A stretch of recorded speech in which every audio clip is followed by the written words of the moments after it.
Let the witch steal. She'll pay double. If I'd known my marriage would end with a text message and a counterfeit heist, I'd have spent less time recycling Coke cans and more time prepping for war. But here's the thing about betrayal. It sneaks up on you like a hangover after cheap whiskey. And by the time you realize what's happening, you're already face down in the gutter wondering how you got there. My name is Harry Ellis, and I'm 39 years old with the kind of life that looks good on paper, but feels like drinking flat soda. I manage the regional Coca-Cola bottling plant here in what I'll call Capital City. Think Atlanta without the charm.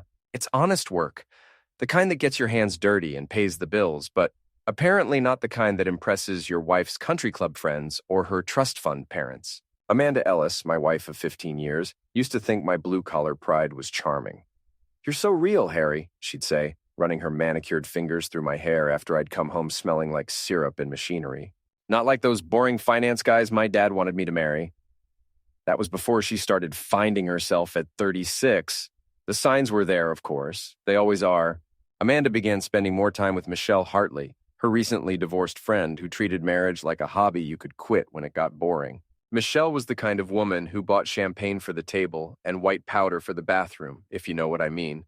She had this way of making every conversation sound like a conspiracy against happiness. Girls' nights became a weekly thing, then twice weekly, then basically whenever Michelle snapped her perfectly manicured fingers. Amanda would come home reeking of expensive perfume and cheap decisions, her eyes glassy with whatever cocktail of substances and bad advice Michelle had been serving. "You're being paranoid, Harry," Amanda would say when I asked about the late nights. "Michelle's just helping me remember who I used to be before I became a suburban mom." The suburban mom comment stung because our kids, Tyler and Jenny, were the best thing we'd ever done together. Tyler was 14, sharp as a tack, and had inherited my sarcastic sense of humor. Jenny was 9, still innocent enough to believe in fairy tales, but observant enough to notice when Mommy started acting weird. "Dad," Tyler said one evening while we were watching TV, "why does Mom always smell like that fruity stuff when she comes home from Michelle's?" "What fruity stuff?" I asked, though I knew exactly what he meant. Like artificial strawberry mixed with sadness.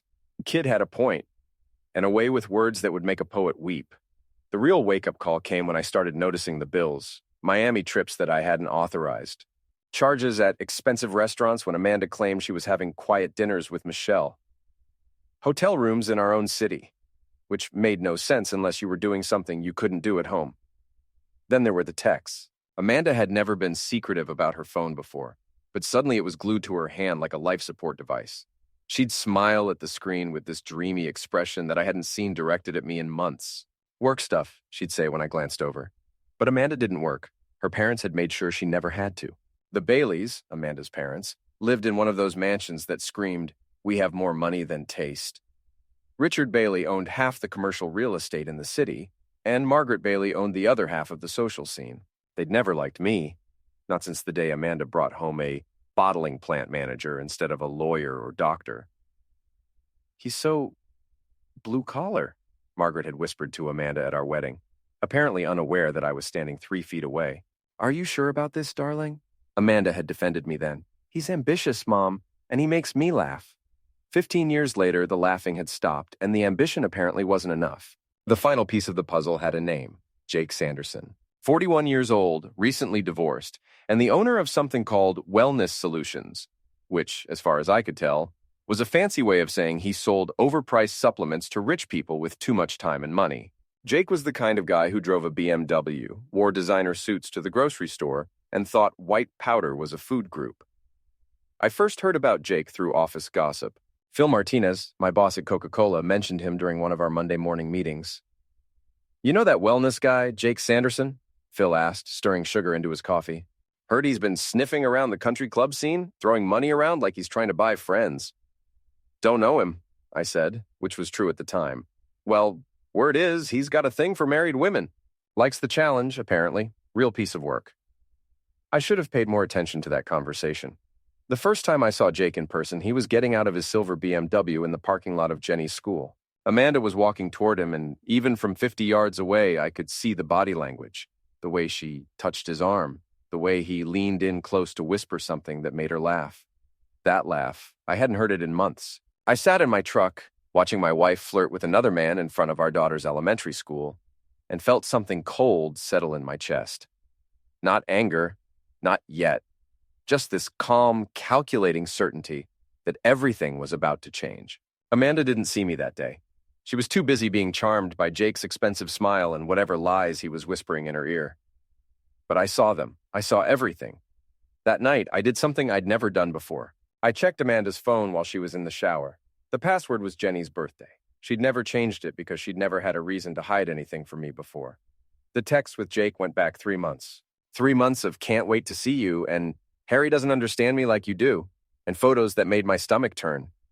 Not explicit, just intimate. The kind of pictures you send to someone when you're trying to make them want more. But it was the conversation from 2 days earlier that really got my attention. Jake, the Miami plan is perfect. We'll have everything we need.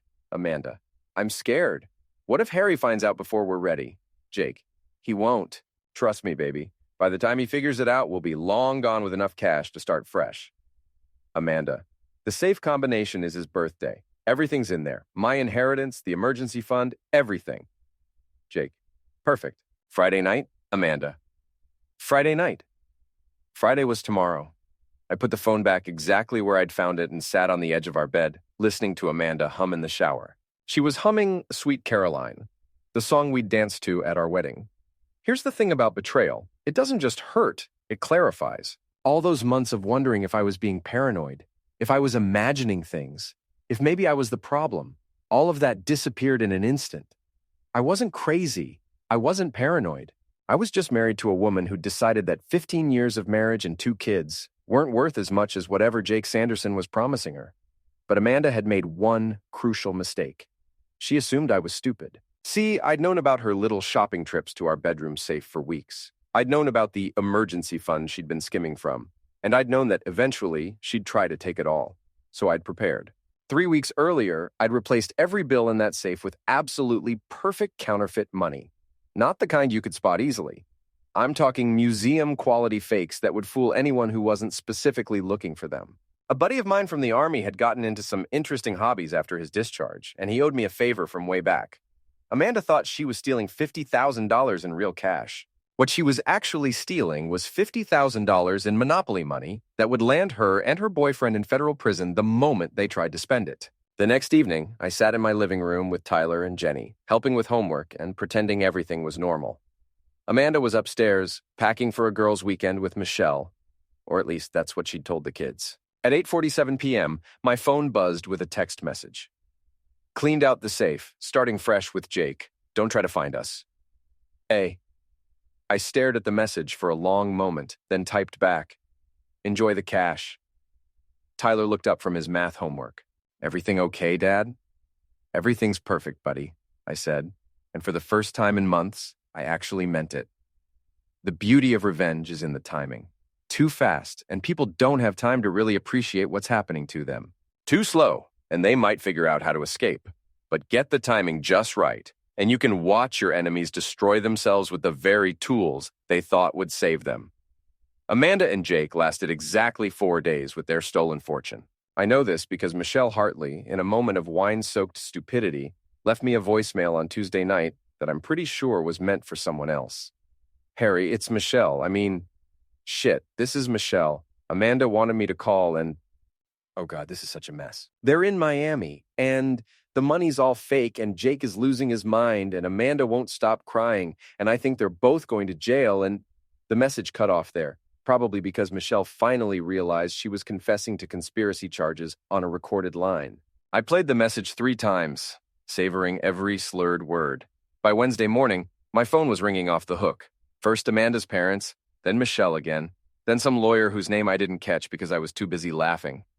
Mr. Ellis, the lawyer said in that practiced tone they use when they're about to deliver bad news. I'm calling on behalf of your wife regarding a federal matter. Federal? I interrupted, doing my best to sound shocked. What kind of federal matter? It appears there's been an issue with some counterfeit currency. Mrs. Ellis and Mr. Sanderson were detained in Miami after attempting to use fraudulent bills at several establishments. The Secret Service is involved. The Secret Service. I hadn't expected that, but it made sense. Counterfeiting falls under their jurisdiction, and Jake had apparently been flashy enough with the fake money to attract federal attention. "That's terrible," I said, injecting just the right amount of concern into my voice. "Is there anything I can do to help?" "Well, sir, the agents will need to speak with you about the source of the currency. Mrs. Ellis claims it came from a safe in your home." "Of course," I said. "I'll cooperate fully. When would be convenient?"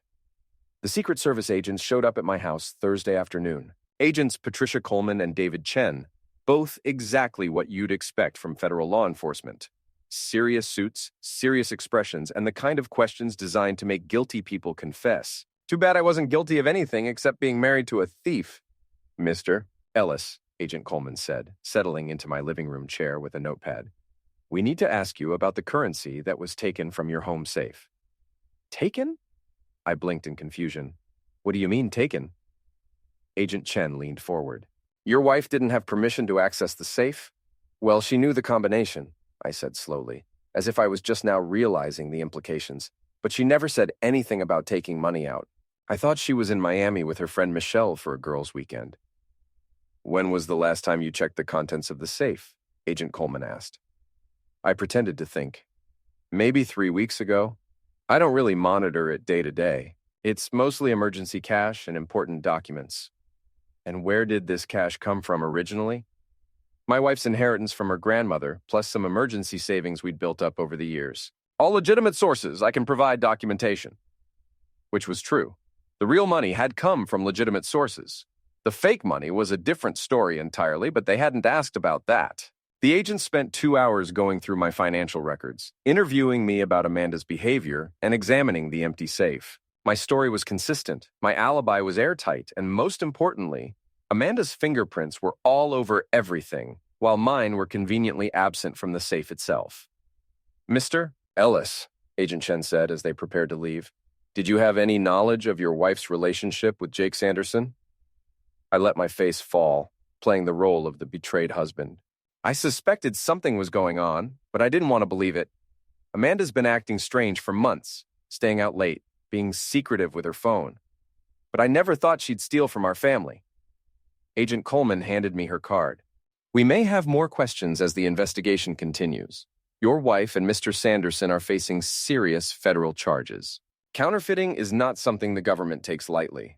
After they left, I poured myself a glass of bourbon and called my lawyer, not for criminal defense, but for divorce proceedings. If Amanda was going to federal prison, I wanted full custody of the kids locked down before she got out. The local news picked up the story Friday evening. Local wellness entrepreneur and married woman arrested in Miami counterfeiting scheme. They didn't use Amanda's name, but in a city this size, everyone knew exactly who they were talking about. My phone started ringing again. This time it was Amanda's parents. "Harry?" Richard Bailey's voice was tight with barely controlled rage. "What the heck is going on?" "Amanda's in jail. There are federal agents crawling all over this family, and you're sitting there acting like you don't know anything about it." "Richard," I said calmly, "your daughter stole $50,000 from our family safe and ran off with her pills-dealing boyfriend. I'm as shocked as you are." "Pills dealing." Margaret Bailey's voice came from the background. She was on speakerphone. "You didn't know?" I asked, letting surprise color my voice. "Jake Sanderson's been dealing white powder at the country club for months. I thought everyone knew that." Which wasn't technically true, but it wasn't technically false either. Jake definitely used white powder, and he definitely had friends at the country club. And in my experience, heavy users usually end up dealing to support their habits. "This is your fault somehow," Richard continued. "Amanda would never do something like this on her own." "You're right," I agreed. "She had help. From Jake, from Michelle, and apparently from you two, since you've been telling her for 15 years that she married beneath her station." The line went quiet for a moment. "What's that supposed to mean?" Margaret asked. "It means your daughter spent our entire marriage believing she deserved better than a working man who loved her.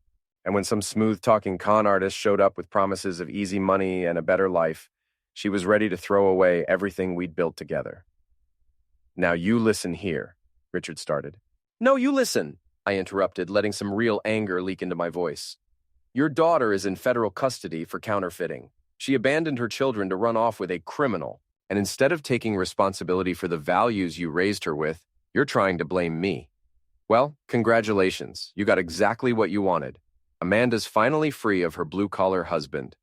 I hung up before they could respond. Saturday morning brought another surprise. Michelle Hartley standing on my front porch at 7 a.m. looking like she'd slept in her car. Her usually perfect makeup was smeared, her designer clothes were wrinkled, and she had that desperate look that people get when their world is falling apart. Harry, she said when I opened the door, we need to talk. About what? About Amanda? About what really happened? She glanced around nervously. Can I come in? I considered it for a moment, then stepped aside. Michelle had been Amanda's partner in crime for months, but she might also be useful. Coffee? I offered. God, yes. I led her to the kitchen and poured 2 cups, studying her face as I did. Michelle looked genuinely scared, which was interesting. She'd always been the confident one, the one pushing Amanda toward bad decisions with a smile and a martini. So, I said, settling across from her at the kitchen table, what really happened? Michelle wrapped her hands around the coffee mug like it was a lifeline. It was supposed to be simple. Jake said he knew a way to launder some money through his business, make it look legitimate for tax purposes. Amanda was worried about the inheritance money from her grandmother, something about gift taxes and audits. And you believed that? I believe Jake, she said quietly. He's very convincing when he wants to be. And Amanda was so unhappy, Harry. She felt trapped, like her whole life was just settling for less than she deserved. Less than she deserved, I repeated. Like her husband and kids. Michelle had the grace to look ashamed. That's not what I meant. That's exactly what you meant. That's what you've been telling her for months, isn't it? That she could do better. That she was wasting her life with someone like me. You don't understand what it's like for women like us, Michelle said, some of her old defiance returning. We have options. We don't have to settle for what? For a man who works for a living? For someone who actually loves his family more than his bank account? For someone who can't give us the life we want? There it was. The truth, finally. And what life is that, Michelle? Because from where I'm sitting, the life you wanted just landed Amanda in federal prison. Michelle's face crumpled. It wasn't supposed to happen like this. The money was supposed to be real. Jake promised a lot of things, I'm sure. But here's the thing about con artists, Michelle. They don't just con their marks. They con their accomplices, too. She stared at me for a long moment, and I could see the wheels turning in her head. You knew, didn't you? You knew about the affair? I suspected. And you didn't try to stop it? I took a sip of my coffee, considering my answer. Michelle, my wife spent 3 months planning to steal everything we had and abandon our children. You think a heart-to-heart conversation would have changed her mind? So you just let it happen? I let Amanda make her choice. And now she gets to live with the consequences. Michelle stood up abruptly, her coffee barely touched. You're a cold bastard, Harry Ellis. Maybe, I agreed. But I'm not the one facing federal counterfeiting charges. After she left, I sat in my kitchen for a long time, thinking about choices and consequences. Amanda had made her choice when she decided I wasn't good enough for her. She'd made it again when she chose Jake over her family. And she'd made it a third time when she decided that stealing was easier than working for what she wanted. Now it's time for me to make some choices of my own. The thing about watching someone's life implode is that it happens faster than you'd expect, but slower than you'd hope. Amanda's downfall wasn't a spectacular explosion. It was more like a slow-motion car crash where you can see every detail of the destruction, but you're powerless to look away. Or in my case, unwilling to look away. Amanda made bail after 6 days in federal custody, thanks to her parents' connections and a very expensive lawyer named Patricia Vance. Vance was the kind of attorney who charged by the syllable and dressed like she was perpetually on her way to a Supreme Court hearing. The first thing Amanda did when she got out was call me. Harry. Her voice was small, defeated, nothing like the confident woman who'd texted me about starting fresh. We need to talk. About what? About the kids, about us, about everything. The kids are fine, I said. They're at school where they belong, living their normal lives, while their mother deals with the consequences of her choices. Don't be like this, please. I made a mistake. A mistake? I couldn't keep the disbelief out of my voice. Amanda, you didn't accidentally trip and fall into federal counterfeiting charges. You planned this for months. I was confused. Jake made you think that stealing from your family was a good idea? That abandoning your children was romantic? Or did Jake make you think that your blue-collar husband wasn't worth staying married to? Silence on the other end of the line. I want to see Tyler and Jenny, she finally said. That's between you and your lawyer and the court. and Child Protective Services, who are very interested in why you left 2 minors alone while you fled the state with stolen money. That last part wasn't entirely true. CPS had done a routine check after Amanda's arrest, but the kids had been with me the whole time, so there wasn't really an issue. Still, Amanda didn't need to know that. You can't keep me from my children, Harry. I'm not keeping you from anything. The federal government is keeping you from a lot of things. I'm just protecting Tyler and Jenny from the fallout. She hung up on me. The custody hearing was scheduled for the following Wednesday. Amanda showed up with Patricia Vance in a whole new look. Conservative dress, minimal makeup, hair pulled back in a modest bun. She was playing the role of the repentant mother, and she was good at it. Too bad Judge Morrison had already read the police reports. Mrs. Ellis, Judge Morrison said, peering over his reading glasses. You're facing federal counterfeiting charges. Is that correct? Yes, Your Honor, and you left your minor children unattended while you fled the state with stolen money? Patricia Vance stood up. Your Honor, my client was emotionally compromised and made some poor decisions, but she's committed to making amends and rebuilding her relationship with her children. By stealing their college fund? Even Vance didn't have an answer for that one. The judge awarded me temporary full custody with supervised visitation for Amanda once per week. She could see Tyler and Jenny for 2 hours every Saturday afternoon, with a court-appointed supervisor present to ensure the children's emotional well-being. Amanda's face went white when the judge read the order. This is temporary, Vance whispered to her as we filed out of the courtroom. Once the federal charges are resolved, we can petition for joint custody. But we all knew how likely that was. Federal counterfeiting charges don't just disappear, and judges don't look kindly on parents who abandon their children to commit crimes. Outside the courthouse, Amanda cornered me in the parking lot. How can you do this to me? She demanded, and for a moment I saw a flash of the old Amanda, the entitled, angry woman who thought the world owed her everything. I'm not doing anything to you, Amanda. I'm protecting our children from the chaos you created. They need their mother. They needed their mother 6 months ago when she was planning to steal their security and run off with her boyfriend. They needed their mother when she was choosing white powder parties over bedtime stories. Where was their mother then? I was trying to build a better life for all of us. By committing federal crimes, the money was supposed to be real. The words burst out of her before she could stop them. I stared at her for a long moment, letting that confession hang in the air between us. What did you just say? Amanda's face went pale as she realized what she'd admitted. You meant that you knew you were stealing money that belonged to your children, but you're angry that it turned out to be counterfeit. You're not sorry you stole it, Amanda. You're sorry you got caught. She opened her mouth to argue, then closed it again. There was nothing she could say that wouldn't make it worse. The kids will be ready for your first supervised visit on Saturday at 2 p.m., I said. Don't be late, and don't be high. I walked away before she could respond. The next few weeks fell into a strange routine. Amanda would show up every Saturday for her 2-hour visit, usually looking like she'd been crying or drinking or both. The court supervisor, a no-nonsense woman named Miss Green, would document everything. Amanda's emotional state, her interactions with the kids, any concerning behavior. Tyler handled the situation with his usual sarcastic wisdom. Mom seems like she's auditioning for a role in a very sad movie, he told me after the 3rd visit. Jenny was more direct. Why does Mommy smell funny now? Funny how? Like the medicine cabinet and sadness. Kids see everything. Meanwhile, Jake Sanderson was having his own problems.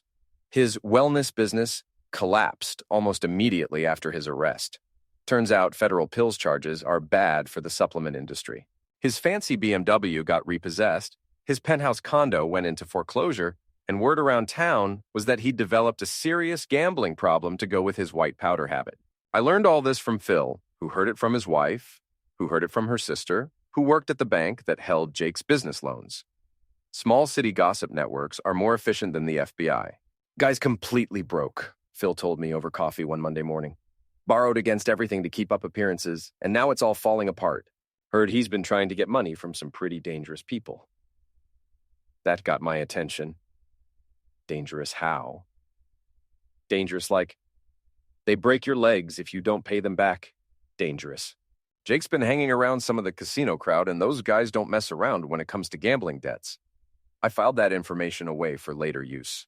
The first real crack in Amanda's facade came during week 4 of supervised visits. Miss Green called me Sunday morning with a report that made my blood run cold.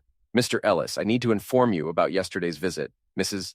Ellis arrived 20 minutes late and appeared to be under the influence of alcohol. When I questioned her about it, she became belligerent and accused me of being biased against her." What did the kids see? Tyler asked his mother if she was feeling sick because she was slurring her words. Jenny asked why Mommy was walking funny. Mrs. Ellis told them both to mind their own business and then spent most of the visit on her phone, texting someone. Jesus. There's more. When the visit ended, Mrs. Ellis asked Tyler if he knew where you keep your important papers at home. When he said he didn't know, she offered him $20 to look around and report back to Mommy. My hands clenched into fists. She tried to turn my son into a spy? I've documented everything in my report to the court. Mr. Ellis, I have to ask, are you concerned about Mrs. Ellis attempting to take the children without permission?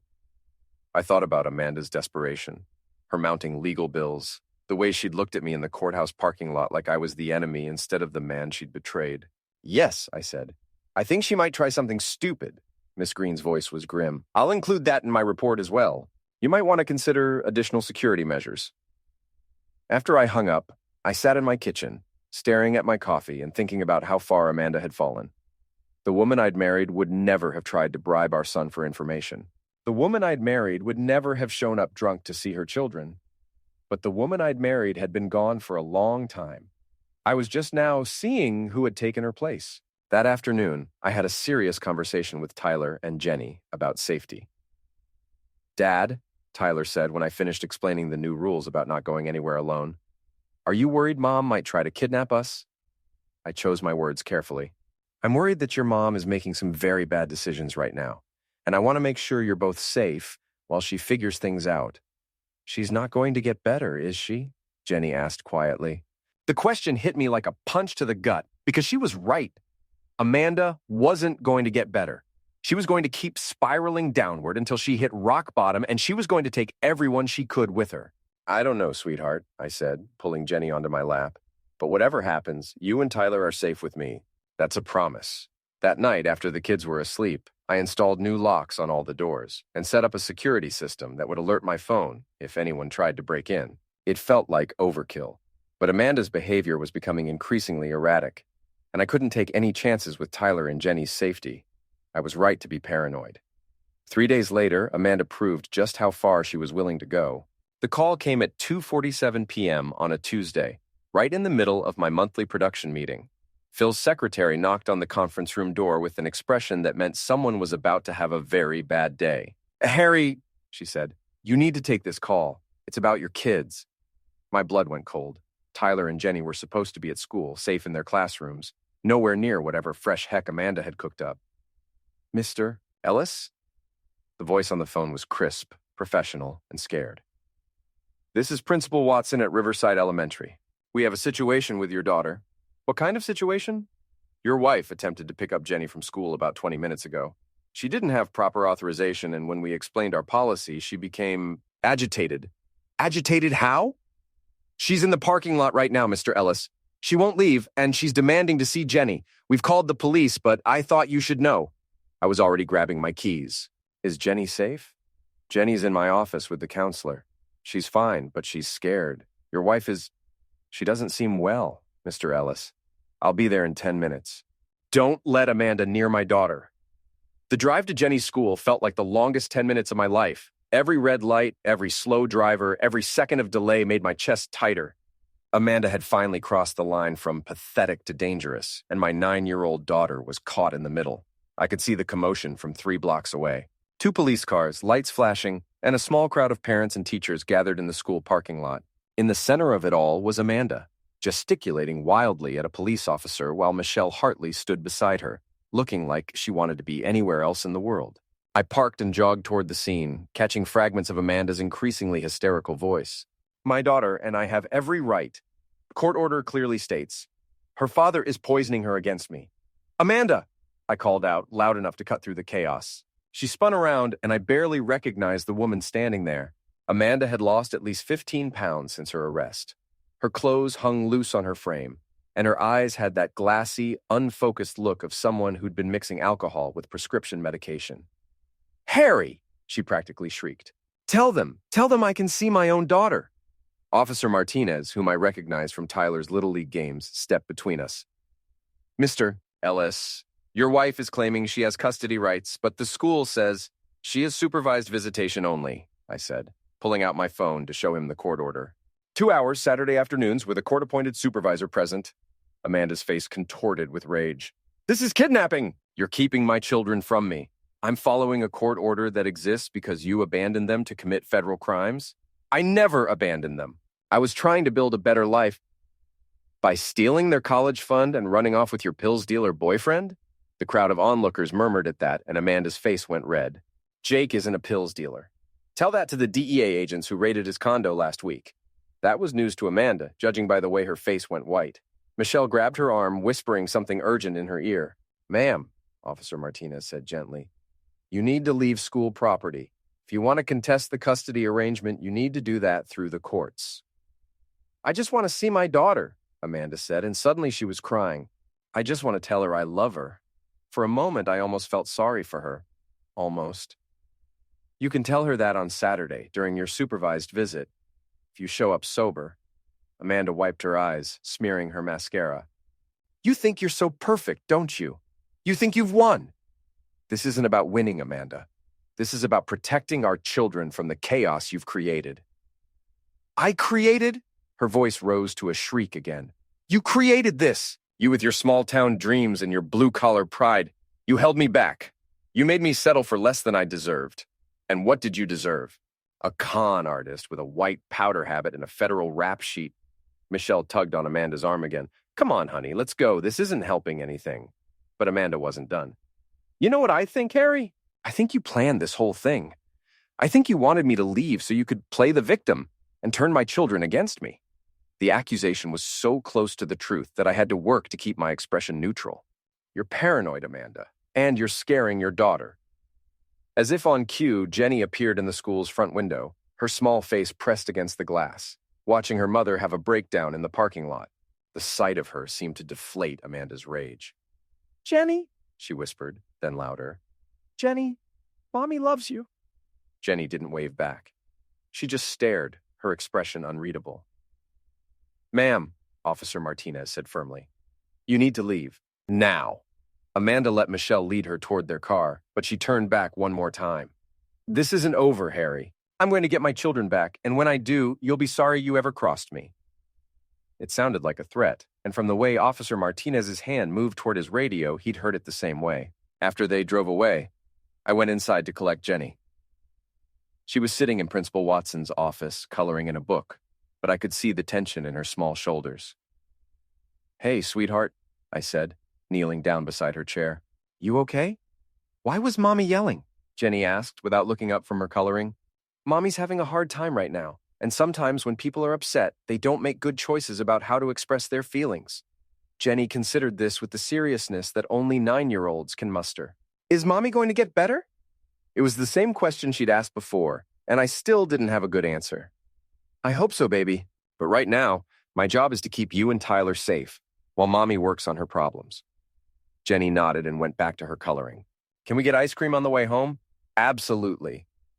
That evening, after Tyler and Jenny were in bed, I called my lawyer to report the incident at the school. Patricia Vance might be expensive, but she wasn't miracle worker. And Amanda's behavior was making it impossible for even a skilled attorney to argue for increased custody. Harry, my lawyer said, I think it's time to consider filing for a restraining order. Your wife's behavior is escalating, and the threat she made in front of a police officer could be grounds for additional charges. Will that help with the custody case? It won't hurt. The more documentation we have of Amanda's instability, the stronger your position becomes. After I hung up, I poured myself a bourbon and sat on my back porch thinking about threats and consequences. Amanda had declared war, and she'd done it in front of witnesses. That was fine with me. I'd been preparing for this war since the day I'd found her text with Jake. The next morning brought an unexpected visitor. Jake Sanderson himself. I was loading my truck for work when a beat-up Honda Civic pulled into my driveway. Jake got out and I barely recognized him. The expensive suits were gone, replaced by wrinkled khakis and a polo shirt that had seen better days. He'd lost weight, his hair was greasy and unkempt, and he had the twitchy, desperate look of a man who'd run out of options. "Harry," he said, approaching with his hands visible, like he was trying to prove he wasn't armed. "We need to talk." "About what?" "About Amanda, about this whole mess." I set down the box I'd been loading and gave him my full attention. "You've got 5 minutes. Jake ran a hand through his hair, a nervous gesture that made him look younger and more pathetic. "Look, I know you hate me, and I get it. I screwed up your marriage. I got Amanda involved in some bad stuff, and now everything's gone to heck." That's a pretty accurate summary. The thing is, I never meant for it to go this far. The counterfeiting thing, that wasn't supposed to happen. I thought the money was real. I almost smiled at that. "So you're admitting you conspired to steal money from my family. You just didn't know it was fake." "I'm admitting I made some very bad decisions, and now Amanda's paying the price." "Amanda's paying the price for her own decisions, Jake. Nobody forced her to clean out our safe and run off with you." Jake nodded miserably. "You're right, but Harry, she's losing it. Really losing it. She's drinking all the time, mixing pills with alcohol, talking about crazy schemes to get the kids back. Yesterday, she asked me if I knew anyone who could take care of you permanently. That got my attention." "Are you saying my wife is trying to hire someone to end me?" "I'm saying your wife is desperate and not thinking clearly, and I'm worried she's going to do something that gets someone hurt." I studied Jake's face, looking for signs of deception. He seemed genuinely scared, which was interesting. "Why are you telling me this?" "Because I don't want anyone to get hurt, and because I'm hoping you might be willing to help me with something." "Help you with what?" Jake looked around nervously, as if he expected Amanda to jump out from behind a tree. "I need to disappear, Harry. There are people looking for me, dangerous people, and I owe them a lot of money, but Amanda won't let me go. She thinks we can still salvage this, still find a way to be together and get the kids back. So leave. Nobody's stopping you." "She is. She's got photos, recordings, evidence of stuff I did before the counterfeiting thing. If I try to leave, she'll turn it all over to the feds, and I'll be looking at 20 years instead of 5. I had to admire Amanda's strategy, even as it disgusted me. She was using blackmail to keep her criminal boyfriend from abandoning her the same way she'd abandoned her family. "What kind of stuff?" Jake's face went pale. "Pills stuff. Money laundering through the business. Some other things I can't talk about." "And you want me to do what, exactly?" "Talk to her. Convince her to let me go. Tell her that holding on to me is just making everything worse for both of us." I pretended to consider it. "What's in it for me?" "I'll testify against her in the custody case. I'll tell the court everything. How she planned the theft, how she was the one pushing for us to run away together, how she's been using pills and alcohol to cope. I'll make it clear that you had nothing to do with any of it." It was a tempting offer, but I had a better idea. "I'll talk to Amanda," I said. "But I want something else from you first."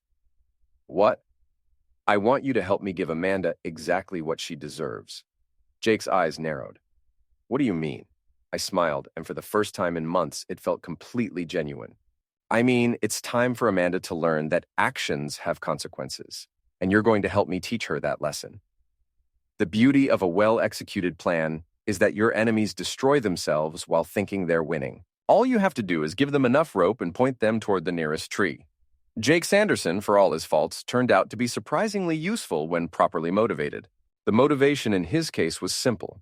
I had recordings of our conversation where he'd admitted to pills dealing and money laundering, and I was willing to share those recordings with the appropriate federal authorities unless he cooperated with my plan. "You're blackmailing me," he said when I explained the situation. "I'm giving you an opportunity to do the right thing for once in your miserable life," I corrected. "The choice is yours." He chose cooperation. The plan was elegantly simple. Amanda wanted her children back, and she was willing to do increasingly desperate things to make that happen. Jake was going to help her plan something spectacularly illegal, and I was going to make sure she got caught in the act. "She's been talking about taking the kids and running," Jake told me during one of our clandestine meetings at a diner across town. "She thinks if she can get them out of state, she can fight the custody battle from somewhere the federal charges don't matter as much." "Kidnapping across state lines is a federal crime," I pointed out. "Yeah, but Amanda's not thinking clearly these days. She's convinced that if she can just get Tyler and Jenny away from you, she can make them understand that everything she did was for their benefit." "And you're going to encourage this plan?" Jake nodded reluctantly.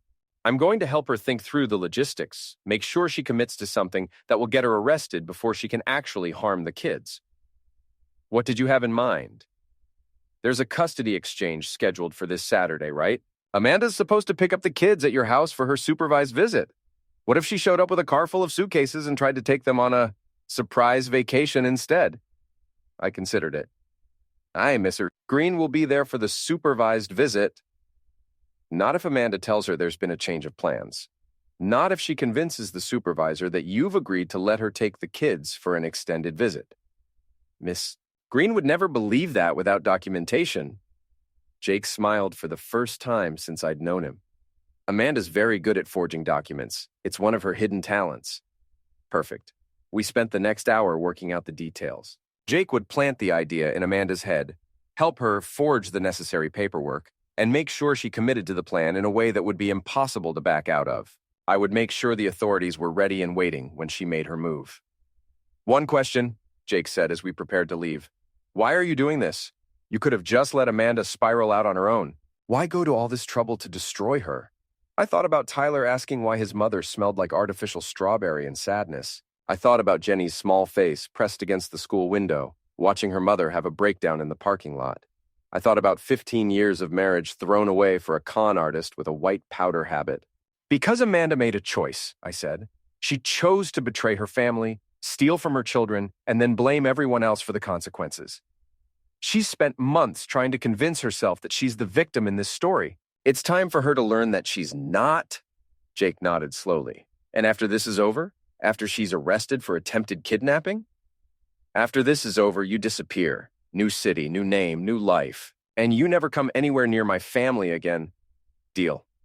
The next few days passed slowly. Jake would text me updates on Amanda's mental state and her growing commitment to the kidnapping plan. Amanda, meanwhile, was becoming increasingly erratic during her supervised visits. She asked Tyler if he had a passport, Miss Green reported after Saturday's visit. When he said he didn't know, she offered to help him apply for one. She said they might take a special trip together soon. Did you report that to the court? Of course. Mr. Ellis, I have to ask, are you taking precautions? Mrs. Ellis is exhibiting signs of severe psychological distress, and people in her condition can be unpredictable. I assured Miss Green that I was taking appropriate precautions, which was true. I'd installed additional security cameras around the house, programmed the local police department's number into my phone's speed dial, and made sure Tyler and Jenny understood the importance of staying close to me whenever their mother was around. On Wednesday, Jake sent me a text. She's committed. Saturday afternoon, right after the supervised visit ends. She's got fake paperwork saying you've agreed to let her take the kids for a week-long vacation. I forwarded the message to my lawyer and to Detective Morrison, who'd been assigned to handle any potential custody violations. Both assured me they'd be ready. Saturday morning, I explained the situation to Tyler and Jenny in terms they could understand. Mom might try to take you on a trip today without permission, I told them. If that happens, I need you both to remember that you don't have to go anywhere you don't want to go, and it's okay to ask for help from adults you trust. Tyler, who was getting too smart for his own good, looked at me suspiciously. Dad, do you know something we don't? I know your mother is making some very bad decisions, and I want you to be prepared in case those decisions affect you. Are we going to be okay? Jenny asked. You're going to be fine, I promised. I won't let anything bad happen to either of you. At 1:45 p.m., Amanda arrived for her supervised visit. She looked better than she had in weeks. Clean clothes, styled hair, makeup that covered most of the damage that stress and substance misuse had done to her face. She was playing the role of the recovering mother, and she was convincing. Miss Green arrived 5 minutes later, and the visit proceeded normally for the first hour. Amanda played board games with Jenny, helped Tyler with a school project, and generally acted like the mother she used to be. At 3:30, as the visit was scheduled to end, Amanda made her move. Miss Green, she said, pulling out a folder of official-looking documents. There's been a change of plans. Harry's agreed to let me take the children for an extended visit. A week at my parents' house to give us some quality time together. Miss Green examined the paperwork with a frown. Mrs. Ellis, I wasn't informed of any changes to the custody arrangement. It was a last-minute decision. Harry felt that the children needed more time with their mother, and the court approved an emergency modification. The documents looked convincing. Amanda had always been good with computers and design software. But Miss Green wasn't easily fooled. I'll need to call Mr. Ellis to confirm this, she said, reaching for her phone. Of course, Amanda said smoothly. Harry's at work, but he's expecting your call. I was indeed expecting the call. I was also expecting the police officers who were parked 2 blocks away, waiting for my signal. Miss Green, I said when she called, I never agreed to any extended visit. Those documents are forgeries. I was afraid of that, Miss Green said quietly. Mrs. Ellis, I'm going to need you to. But Amanda was already moving. She grabbed Jenny's hand and started toward the door. Come on, kids. Time to go. Mom, what's happening? Tyler asked, confused by the sudden urgency. We're going on an adventure, Amanda said, her voice tight with forced cheerfulness. Just the 3 of us.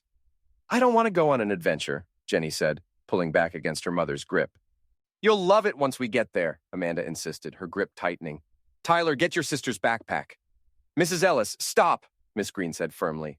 You cannot take these children without proper authorization. I have authorization, Amanda snapped, waving the forged documents. I'm their mother.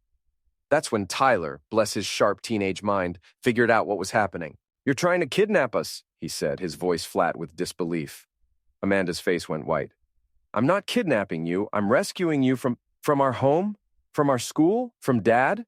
Tyler stepped between Amanda and Jenny. Mom, this is crazy. Don't call me crazy, Amanda screamed, and suddenly the mask was completely off. I'm trying to save you from him. He's poisoned you against me, turned you into little robots who think I'm the enemy. You are the enemy, Tyler said quietly. You stole from us. You left us. And now you're trying to kidnap us. Amanda raised her hand as if to slap him, and that's when I decided I'd seen enough. I stepped out from the kitchen where I'd been listening to the whole exchange. That's enough, Amanda. She spun around, her eyes wild. Harry, tell them you agreed to let me take the kids. I never agreed to anything, and you know it. Those documents are forgeries. This is attempted kidnapping, and you're scaring your children. They're my children, too. Not anymore. The words hung in the air like a physical blow. Amanda staggered backward, her face crumpling. You can't do this to me, she whispered. I'm their mother. You were their mother, I corrected. Now you're just the woman who abandoned them to commit federal crimes. Amanda looked around the room, at Miss Green with her phone in her hand, at Tyler standing protectively in front of his sister, at Jenny, who was crying quietly, at me with my arms crossed and my expression cold as winter. This isn't over, she said, her voice shaking with rage and desperation. I'll fight you in court. I'll appeal every decision. You'll go to prison, I interrupted. For counterfeiting, for attempted kidnapping, and for whatever other crimes the federal investigators dig up when they start looking into your finances more closely. As if on cue, there was a knock at the front door. Detective Morrison and 2 uniformed officers, right on schedule. Mrs. Ellis, Detective Morrison said as I let them in. You're under arrest for attempted kidnapping and violation of a court order. Amanda didn't resist as they handcuffed her. She just stared at me with a mixture of hatred and disbelief. You planned this, she said. You knew I was coming. You knew what I was going to do. I knew you'd eventually do something stupid enough to lose your children permanently, I replied. I just made sure there were witnesses when it happened. As they led her away, Amanda turned back one more time. Tyler, Jenny, Mommy loves you. Remember that Mommy loves you. Tyler put his arm around his sister. We know, Mom, but love isn't enough anymore. After the police car disappeared down the street, I sat on my couch with my children on either side of me, all of us quiet and emotionally drained. Is Mom going to jail? Jenny asked. Yes, sweetheart. For a long time? Good, Tyler said fiercely. She scared Jenny. She scared me too. I know, but you were both very brave, and you did exactly what you were supposed to do. We sat in silence for a while, processing what had happened. Finally, Jenny looked up at me. Dad, can we have ice cream for dinner? I laughed, the first genuine laugh I'd had in months. Absolutely. Ice cream and pizza and whatever else you want. Can we watch movies all night? Tyler asked.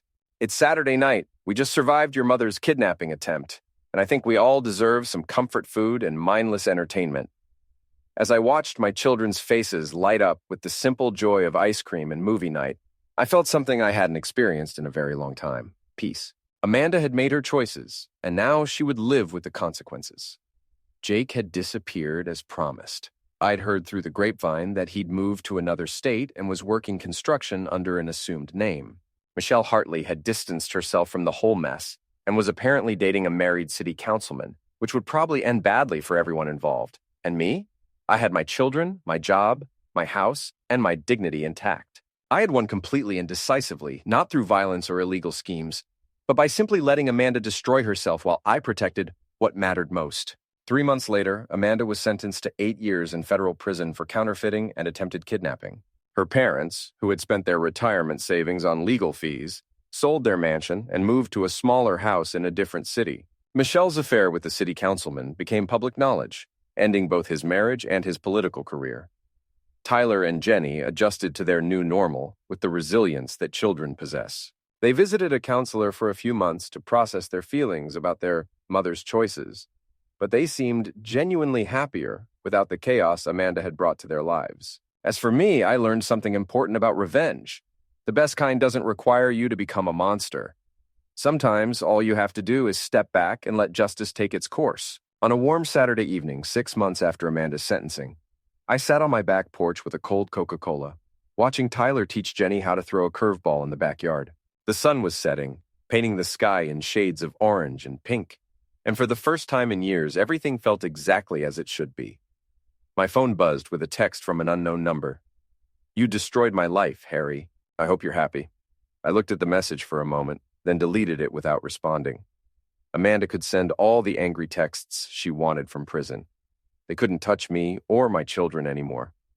I took another sip of my Coke and smiled. Nothing like a little carbonation to clear out the trash.